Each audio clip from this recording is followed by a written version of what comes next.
Setiap emiten memiliki karakteristik dan kinerja yang beragam. Saham-saham itu umumnya dikelompokkan dalam berbagai kategori yang disebut indeks. Karena kinerja tiap emiten akan terus berubah, maka indeks saham pun akan dievaluasi secara berkala. Kadang ada emiten yang dikeluarkan dan digantikan dengan emiten lain atau disebut rebalancing. Lantas, seberapa penting sih momentum rebalancing ini terhadap rencana trading kita? Simak selengkapnya di Stock with Talk.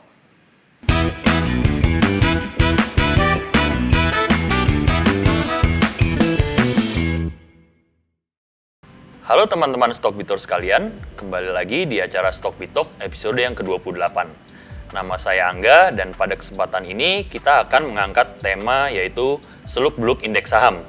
Di sini kita akan bahas juga apakah bisa sih diperoleh keuntungan dari rebalancing atau keluar masuknya suatu saham dalam indeks.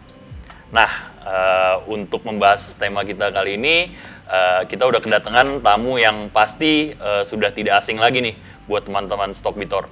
Siapa lagi kalau bukan Michael Philemon alias Blackmon 14. Apa kabar bro?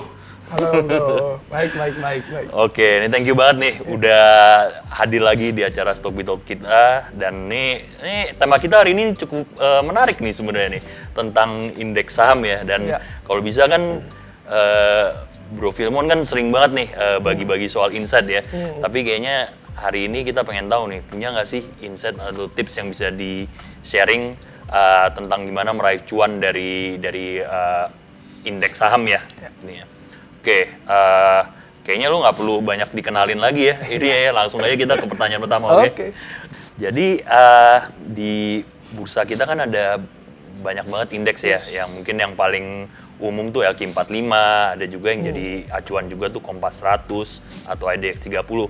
Nah mungkin boleh dijelasin dikit nggak nih Bro Philemon, buat terutama investor retail yang masih pemula ya, ini indeks-indeks ini nih menunjukkan apa sih dan apa artinya kalau saham itu masuk suatu indeks itu ada informasi apa yang bisa kita ambil dari situ ya? Oke, nah jadi sebelum kita masuk ke informasi apa, kita mesti tahu dulu ya. Indeks itu kan sebenarnya kan harga rata-rata dari suatu kumpulan saham yang dinilai itu atau misalnya diseleksi itu bertahap berskala. Jadi dalam artian misalnya dalam 6 bulan sekali atau setahun sekali dan sebagainya. Nah, dari informasi ini sebenarnya sebagai retail kita dapat info apa? Pertama adalah untuk pergerakan harganya. Jadi misalnya contoh nih, LQ45 sekarang lagi ada di fase misalnya uptrend. Kenapa? Karena dia harga rata-ratanya sudah membentuk ATH baru misalnya seperti itu. Artinya kan kita punya gambaran bahwa sebenarnya bursa kita juga lagi sehat, lagi baik, lagi bullish dari indeks tersebut.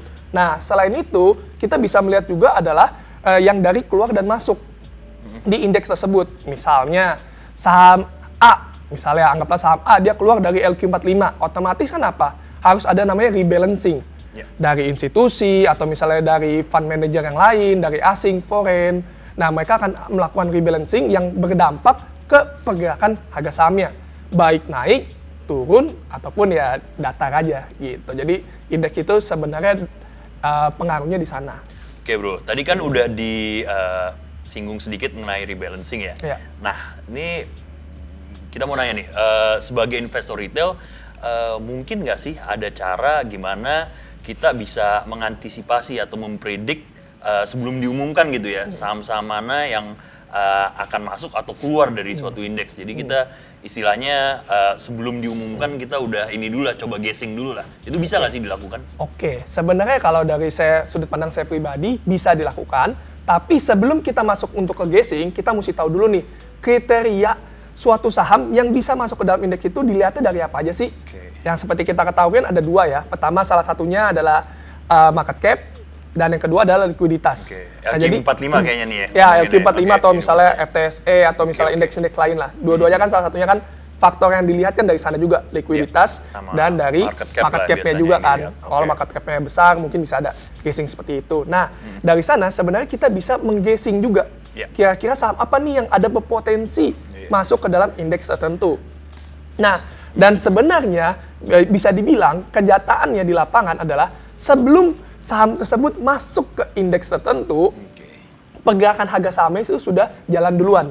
Istilahnya tuh bahasa kasarnya tuh udah tahu duluan lah sahamnya udah naik dulu sebelum dia masuk, atau sahamnya sudah turun dulu sebelum masuk. Misalnya saya ambil contoh adalah mungkin yang kita ketahui ada beberapa misalnya bank digital lah atau misalnya apa yang lagi trending gitu kan dulu pada saat masuk ke suatu indeks kan harga sahamnya naik cukup tinggi. Nah lalu pada saat belakangan ini sudah mau keluar dari indeks, harga sahamnya itu relatif turun dulu sebelum diumumkan. Nah setelah diumumkan baru benar-benar udah puncaknya. Istilahnya seperti itu kan mungkin bisa guessing sendiri seperti apa. Nah di situ kan bisa kelihatan nih kok mereka bisa keluar dulu ya, padahal kan efektifnya misalnya berlakunya tanggal 1 Mei misalnya. Harusnya kan per 1 Mei baru keluar, logika sederhana orang kan seperti itu. Tapi kenyataan di lapangannya tidak. Sebelum 1 Mei ya sudah buang dulu, atau misalnya kurangin porsi. Nah sudah 1 Mei ya baru normal aja gitu, seperti itu. Nah dan di situ kan kita kalau misalnya kita bisa berhasil mempredik, karena di bursa kita baru bisa short sell hanya saham tertentu, kita kan harusnya mencari kira-kira saham apa nih yang akan berpotensi naik, bukan yang turun. Nah, di situ sebenarnya bisa dari early confirmation tadi. Kita bisa lihat misalnya kalau saham itu, contoh, kita mau mempredik FTSE atau MSCI. Artinya kan salah satu indikator yang kita lihat adalah foreign flow. Karena kan itu adalah indikator asing, di mana asing menentukan bahwa porsinya bisa masuk ke dalam saham tersebut. Jadi kita bisa lihat dari foreign flow-nya didukung oleh pergerakan chart-nya. Misalnya sudah mulai menuju ke uptrend atau misalnya dengan disertai dengan foreign flow yang cukup baik. Nah, itu bisa kita pertimbangkan untuk early confirmation dulu. At least pasti ada something good news atau misalnya ada momentum. Kalau tidak, mengapa harga sahamnya naik? Karena kan harga saham naik itu kan pasti karena ada demand yang lebih besar. Ada yang membeli lebih banyak sehingga harga sahamnya naik. Nah, kalau kita sudah tahu itu dulu, kita bisa early confirmation dan pada saat diumumkan misalnya naik lebih tinggi, ya kita bisa pasang trailing. Jadi jangan buru-buru tuh kalau misalnya, udah diumumin nih, udah nggak ada good news lagi, dibuang aja sahamnya. Nggak juga, jadi kita bisa pasang trailing aja kalau udah profit. Kenapa? Siapa tahu masih bisa lebih tinggi lagi, karena ya good news. Seperti itu. Nih, thank you banget nih, banyak banget nih, langsung ditunjukin caranya gimana kita bisa manfaatin momentum rebalancing itu ya. Tapi mungkin gue mau balik lagi nih, Bro Filmon. Tadi di awal kan, of course kita harus tahu kriterianya sendiri kan. Tentu ada indeks yang mensyaratkan gitu market cap, liquidity, lalu juga kalau indeks asing itu ada foreign flow. Nah, ini kan gue mau nyambungin nih di Stockbit ini kan kita punya tool screener ya, dan itu kan biasanya kan semua bisa di filter gitu ya. Itu boleh nggak sih ini? Jadi bisa nggak sih ini di-combine fitur screener kita dengan cara untuk mencari atau mengantisipasi saham-saham mana yang layak atau berpotensi masuk indeks? Ya. Sebenarnya untuk dari fitur Stockbit sendiri pun itu sudah lengkap dan sebenarnya bisa di-combine untuk melihat kira-kira mana yang berpotensi out dan mana yang berpotensi in. Nah, kalau yang berpotensi out, kita bisa lihat misalnya di Stockbit itu kan ada misalnya kayak LQ45 atau misalnya anggaplah ada indeks-indeks tertentu. Dari sana kan kita bisa lihat kalau misalnya kita indikatornya adalah FTSE, artinya kan foreign flow juga. Nah, kita bisa lihat dari list-list saham tersebut yang kita combine lagi, tambahin lagi add-nya, yang foreign flow-nya keluarnya banyak. Nah, jadi kan di situ bisa kita combine, mana nih yang indeks tertentu yang foreign flow-nya keluar banyak, artinya kan ada kecenderungan exit. Ataupun sebaliknya, yang tidak masuk ke dalam indeks tersebut, yang kondisinya tidak masuk ke dalam indeks tersebut, tapi foreign flow-nya cukup tinggi. Dan market cap-nya misalnya kita batasin yang di atas 50T atau misalnya berapa. Nah, di sana kan bisa searching juga tuh, bisa screening. Ditambah dengan screener-screener lainnya ya, karena kan screener di Stockbit itu saya rasa cukup bagus sekali. Lengkap ada big accumulation, banda overflow dan sebagainya itu banyak sekali. Bisa digunakan sih sebenarnya dan sangat work sekali, sangat membantu. Oke.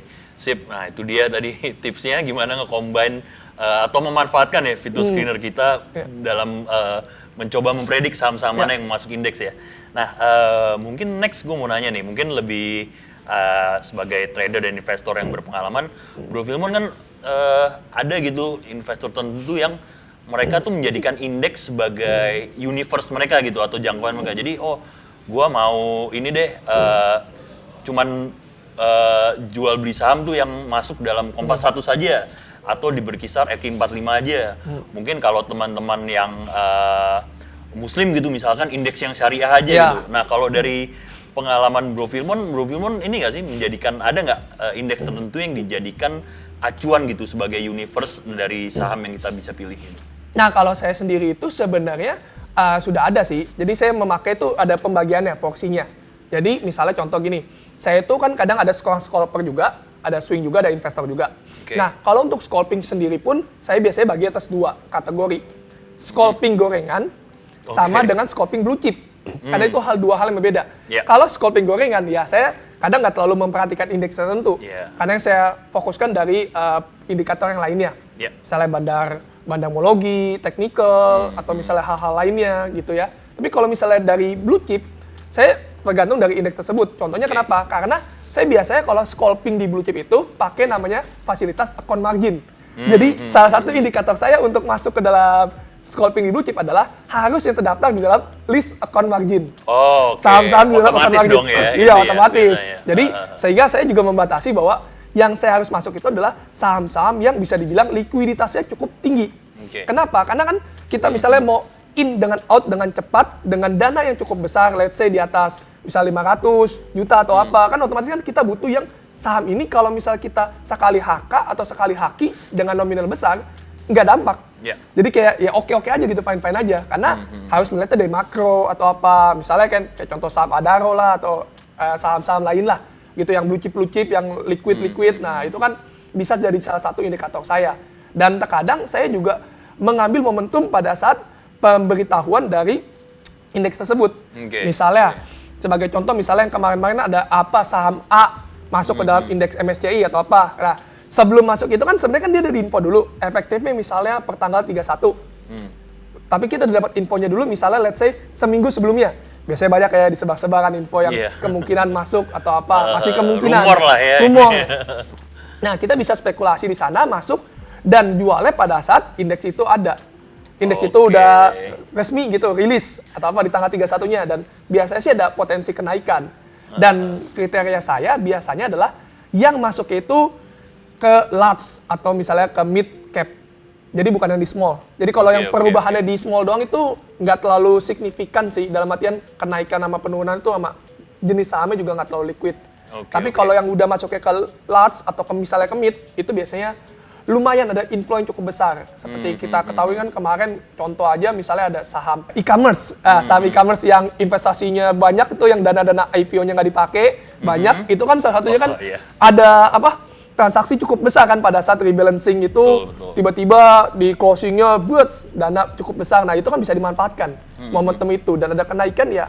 Memang sih let's say kalau misalnya kita trader atau trading melalui indeks yang terutama blue chip mungkin profitnya itu tidak bisa kayak 100% atau misalnya profitnya bisa langsung bikin beggar gitu. Tapi sebenarnya dengan profit cuma kecil misalnya 2% atau 3%, tapi kalau masuk kapasitasnya kuantitinya itu besar, itu lebih menguntungkan dibandingkan dengan kita mengambil risk di saham yang misalnya liquidity-nya kecil, terus gorengan, mungkin cuannya gede, tapi kita nggak masuk gede. Sama aja, nggak sebanding. Bagi saya sendiri seperti itu, karakteristik saya seperti itu. Tetap ada sih main gorengan ada, cuman tahu diri lah kapasitasnya masuknya berapa gitu. Oke. Wah, menarik banget nih Bro Filmon. Intan. Mungkin gua rekap dikit lagi ya. Tadi kayaknya indeks itu jadi salah satu fungsinya kita tahu lah ya, apalagi yang memisahkan mana yang big caps, mana yang mungkin third liner gitu. Kita dengan tahu saham itu anggota suatu indeks, misalnya Q45, kita udah nggak concern masalah likuiditas lagi gitu kan. Karena kita tahu lah kalau udah ini kita nggak perlu pusing, pasti ada likuiditasnya lah. Sedangkan tadi kalau Bro Filmon kita bisa juga nih masuk ke saham yang mungkin ya di luar indeks lah ya, atau lapis kedua, ketiga gitu. Tapi of course strateginya mungkin masuknya tidak sebesar atau kita masuk ke blue chip gitu ya. Sama tadi yang saya catat juga yang menarik itu ternyata ini ya pada prakteknya gitu kita lebih baik memang mencoba mengantisipasi ya ada prinsip buy on rumor, sell on news juga ya di sini ya karena yang sering terjadi malah udah dari tadi gerak duluan ya harganya ya. Betul. Begitu sudah masuk malah mungkin pergerakannya sudah sangat minimal kurang lebih gitu ya Bro Filmon ya. Oke. Nah, kalau contoh konkret sendiri ada nggak sih Bro Filmon nih yang pernah nggak ada sukses story mencoba gitu mempredik suatu saham yang akan masuk indeks dan itu bisa diceritain nggak akhirnya bener apa enggak masuk indeks dan cuannya atau mungkin lossnya gitu berapa gitu kejadiannya? Oke. Nah, kalau itu saya pernah waktu itu mempredik salah satu saham favorit saya juga, itu sahamnya Prajogo, BRPT. Nah, saat itu saya mempredik bahwa saham BRPT ini akan kembali masuk ke dalam LQ45. Jadi kan sebelumnya dia exit dari LQ45. Oh, sudah pernah tadinya. Sudah pernah, lalu exit, dikeluarkan, mungkin ditendang, ada yang lebih bagus. Nah, terus lagi itu mau predik nih, balik lagi nih. Gitu, karena dia kan istilahnya kan secara market cap oke, likuiditas oke, dan mesti kita ketahui bahwa salah satu kenapa saya bisa mempredik ini saham akan kemungkinan besar masuk, karena sebenarnya di BRPT sendiri itu pun udah ada namanya liquidity provider ya. Mungkin ini yang banyak sahabat-sahabat kita di Stockbit itu belum tahu juga, kok saham ini bisa volumenya sisir ya. Istilah kasarnya kok setiap hari ada transaksi jual belinya tuh banyak gitu. Kayak dijagain gitu. Dijagain, tapi kalau kita lihat dari broker summary, nggak ada yang beli.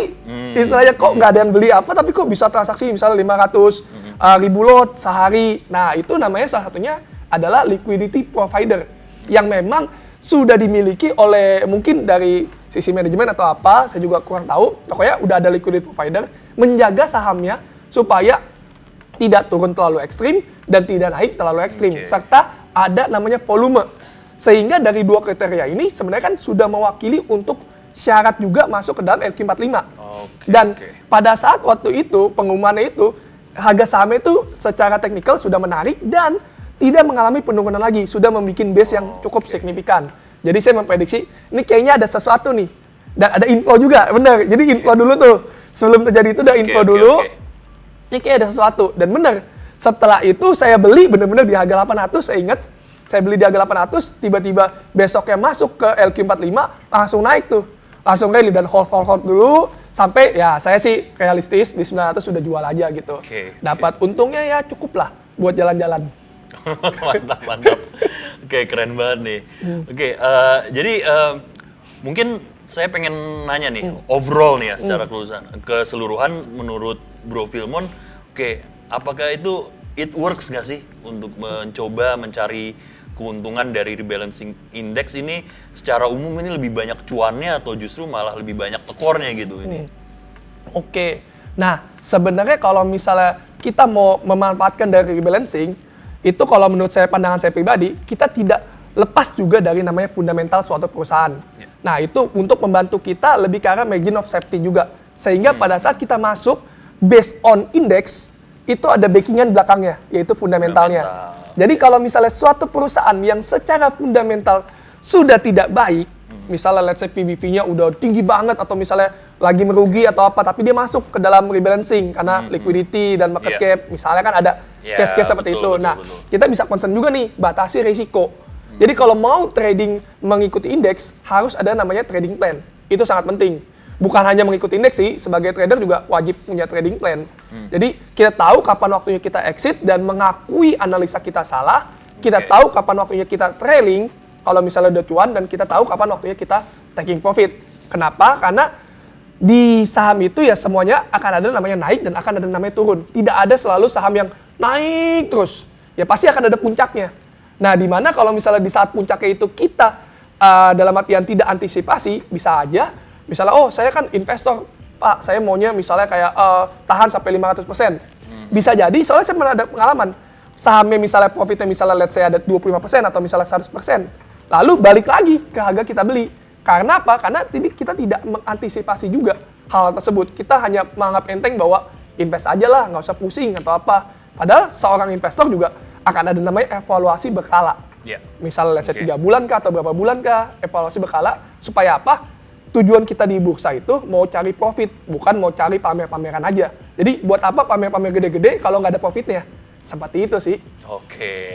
Thank you banget Bro Filmon insight-nya. Tadi kayaknya menarik tuh, jadi kita nggak telan mentah-mentah gitu loh saham yang keluar atau masuk suatu indeks gitu, tapi kita perlu juga gunakan tools analisa lain gitu ya ini ya. Tadi kayaknya sih udah lengkap banget sih tadi Bro lu sebutin, ada fundamental, tadi ada ya liquidity provider juga gitu, ada juga technical juga tadi kayaknya ada gitu, trading plan kan lu ngomong kan. Nah ini mungkin terakhir nih kayaknya nih boleh nggak sih kita dicontohin gitu loh secara live gitu ya, secara langsung menggunakan aplikasi Stockbit, gimana sih cara lu menganalisa suatu saham yang atau entah itu kita udah tahu bakal masuk atau keluar, atau gimana kalau kita mau mengantisipasi atau mempredik? Boleh ya bro ya, gimana caranya menggunakan? Thank you. Oke, nah jadi misalnya di sini fitur Stockbit kita ada screener. Ya. Nah di screener itu kan ada stock universe nih. Kita sebenarnya bisa pilih nih, di sini ada IDX 30, LQ45.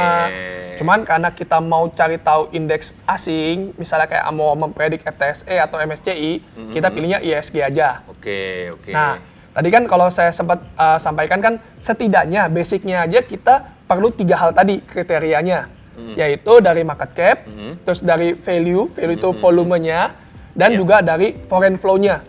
Nah, dari 3 hal itu kita bisa pilih dulu, nih kita bikin screening rules-nya dari market cap, value, terus setting lah ya. Setelah kita setting, nanti kan akan muncul nih list-listnya tuh semua saham-saham yang memenuhi kriteria tersebut. Yang lagi ada inflow. Nah, dari sana kita bisa source nih. Kebetulan fitur Stockbit itu sangat lengkap, jadi kita bisa sort dari market cap-nya. Maka akan muncul nih dari yang market cap terbesar BBCA ke di sini kan BCA dari paling besar sampai yang ke paling bawah. Nah, dari sana kita bisa jadi nih kita lihat di misalnya di kira-kira yang mana, misalnya FTSE itu yang belum ada di FTSE apa, ya kan? Terus tapi yang udah ada foreign flow-nya cukup lumayan bagus dan volumenya serta market cap-nya lumayan ada supaya liquidity. Nah dari sana kalau misalnya let's say udah ketemu, contohnya misalnya di sini kita ambil contoh yang baru masuk nih ya, yang udah jadi lah ya MDKA. Nah sini kan kita bisa lihat market cap MDKA itu cukup besar, volumenya juga besar dan foreign inflow. Cukup besar ya kan. Berarti udah memenuhi lah. Memenuhi kriterianya juga salah satunya. Nah, dari sini kita bisa coba cek di bagian fitur Chartbit.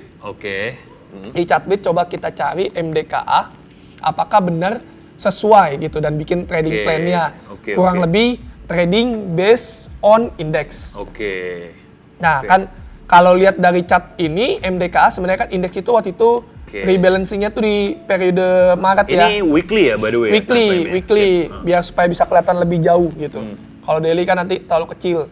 Nah, jadi ini weekly. Nah, sebenarnya kalau lihat dari weekly ini, kita bisa melihat bahwa sahamnya itu sebenarnya sudah mengalami inflow asing itu dari periode November. Nih, jadi bisa kita lihat di sini foreign flow ya. Nah, dari foreign flow-nya itu menukik naik ke atas terus.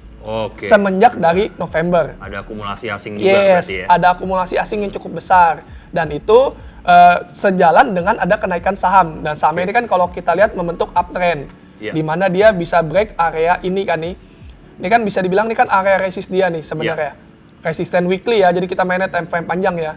Area resistennya di break oleh dia sehingga sebenarnya berpotensi ini masih uptrend. Ya kan dari sebelumnya sudah mulai break ke arah downtrend. Nah, dari sini kan kita hanya main based on index, jadi nggak terlalu lama. Paling kurang lebih ya 3 bulan atau 2 bulan, atau mungkin beberapa minggu saja. Nah, kalau kita sudah melihat bahwa ada foreign flow lumayan masuk, dan area sini tuh sebenarnya kan kalau secara technical, kita bisa melihat kan di sini emang area support ya. Bisa bilang area demand. Dimana kita bisa spekulasi juga nih, yang tadi saya bilang, bikin trading plan dulu. Misalnya beli dari area sini, range-nya cukup besar, 5%. Nah, lalu misalnya cut loss kalau dia breakdown ke bawah, artinya kan spekulasi kita salah, mengakui kesalahan. Tapi kalau misalnya let's say di sini kita beli dan kita bisa trailing stop, tadi kan saya bilang kita mesti tetap menggunakan trailing stop walaupun mempredik pergerakan harga sahamnya atau mempredik indeksnya. Cuma kita bisa pasang trailing stop di mana kalau dia breakout dari area yang sudah dijebolnya, breakdown ke bawah. Jadi sebenarnya di sini kita bisa pasang trailing juga. Nah, sehingga dari sini sebenarnya sampai ke sini saja sudah lumayan cukup besar. Ini kalau kita lihat profitnya itu bisa sekitar area ya, ini anggaplah titik tertingginya aja. Nah, ini kita bisa dapat 13%, 10%. Untuk saham blue chip dengan market cap yang cukup besar dan volume yang cukup liquid, bisa untung 10-15% itu lumayan besar. Based on dari indeks. Boleh di ini nggak bro, di iniin sama timeline dia masuk atau keluar, masuk ke indeksnya bro? Oke, kita misalnya lihat di sini dari timeline dia. Kita ganti daily dulu lah ya, biar lebih ini. Nah, kalau dari sini, kalau kita tadi breakdown dari daily, sebenarnya kan kelihatan nih, pada saat dia mengalami penurunan awalnya di sini, ya semenjak dia harga sahamnya penurunan. Nah, di sini sudah mulai membentuk base secara foreign flow. Jadi sudah asing awalnya memang turun karena dia ada keluar kan itu dari indeks yang sebelumnya lagi, satunya lagi dia turun, asing mulai keluar. Nah, lalu di sini asing mulai reaccumulation. Oke, reaccumulation. Artinya apa? Ada something dong yang asing itu foreign itu tahu dulu. Iya. Sebelum beritanya keluar sehingga dia udah mulai reaccumulation di area 3.500. Ini set away nih cukup lama set away-nya. Dan akhirnya dia breakout. Dan pengumumannya itu dia sudah ketahuan bahwa pengumuman masuk ke dalam indeks itu di tanggal bulan-bulan tuh Maret awal. Iya. Sudah ada infonya dan di situ sebenarnya kenapa kok ini malah harga sahamnya turun. Padahal kan lagi indeks itu sebenarnya Sell on news gitu mungkin ya. bisa jadi sell on news, tapi sebenarnya lebih ke arah kita juga melihat sentimen di IHSG-nya sendiri. Oke. Keseret oleh sentimen global. Karena kita ketahui bahwa di tanggal-tanggal sekian ini ada sentimen global ya, kayak krisis, bank-bank krisis, terus ada betul sektor-sektor sekali. lainnya. Jadi ya ada faktor-faktor X juga. Makanya itu pentingnya kita memasang trailing. Ya. Supaya apa? Mengamankan profit kita sebelumnya. Dan let's say pun kalau misalnya kita trading based on misalnya seminggu doang deh sebelum newsnya itu ada, misalnya buy on rumor, kan rumornya udah ada seminggu sebelumnya, Oke. ya kan? Nah sebenarnya dari buy on rumor pun kita sudah bisa menghasilkan profit loh. Nih kita bisa lihat di sini, ini kan nanti beberapa hari ini sebelum rumor ya, seminggu sebelum rumornya tuh, sampai setelah kejadiannya kan di sini itu udah profit sekitar 4%, Oke. 5%. Dan kalau misalnya kita masih hold setelah itu kejadian, itu bisa profit dari range ini sampai kurang lebih kita bisa dapat 9%. Oke. Based on trading on index. Oke. Gitu. Dan di sini kita juga ada margin of safety-nya di mana mengikuti foreign flow juga dan ada akumulasi yang cukup signifikan. Misalnya kita lihat dari sini, misalnya dari November ya, tanggal 18 sampai tanggal 4. Kita cari 18 November. Oke, pakai fitur Ya, broker summary ya. Broker Ini ya. summary yang di Stockbit juga. Ya. Misalnya sampai periode sekarang tanggal 4. Nah, Oke. di sini kita juga bisa lihat nih ya, pada saat rebalancing, ini broker-broker yang mengakumulasi tuh rata-rata dipegang oleh broker-broker asing. Asing, betul. Foreign semua, ada BK, ZP, CS, dan sebagainya. Dan rata-rata yang keluar juga ada beberapa banyak broker-broker lokal. Oke. Sehingga dari sini juga kita ada margin of safety bahwa mereka aja berani masuk cukup besar. Kenapa kita Oke. enggak? Gitu, Oke, based oke. on dari indeks. Oke, Gitu. wah keren banget nih. Jadi kita pokoknya kalau dapat rumor suatu saham bakal masuk indeks, kita nggak boleh telan mentah-mentah ya pokoknya. Yes. Tapi di combine juga nih, tadi Bro Filmon udah nunjukin ada sama technical analysis, Ya. sama mungkin foreign flow, Ya. bandarmologi juga Ya, gitu ya Bro betul. ya. Wah, oke mantep banget nih Bro. Ya. Banyak banget ilmu yang di-sharing hari ini plus praktek langsung. Oke, thank you ya Bro Filmon. Iya. Oke teman-teman Stockbiter sekalian, itu tadi acara Stockbiter episode yang ke-28 di mana kita udah bahas secara mendalam tentang indeks saham. Kita udah lihat juga dan dapat sharing ya insight dari Bro Filmon gimana sih cara mencari keuntungan dari seputar rebalancing indeks saham ya. Dan nggak tanggung-tanggung tadi kita juga udah praktek secara langsung ya Bro ya. Oke, sebelum pamit mungkin saya mau mengucapkan terima kasih dulu yang sebesar-besarnya ke Bro Filmon yang udah sharing nih tips-tipsnya untuk hari ini. Oke, dan untuk teman-teman Stockbiter sekalian, terima kasih sudah menonton acara ini sampai habis dan sampai jumpa di episode berikutnya. Bye-bye!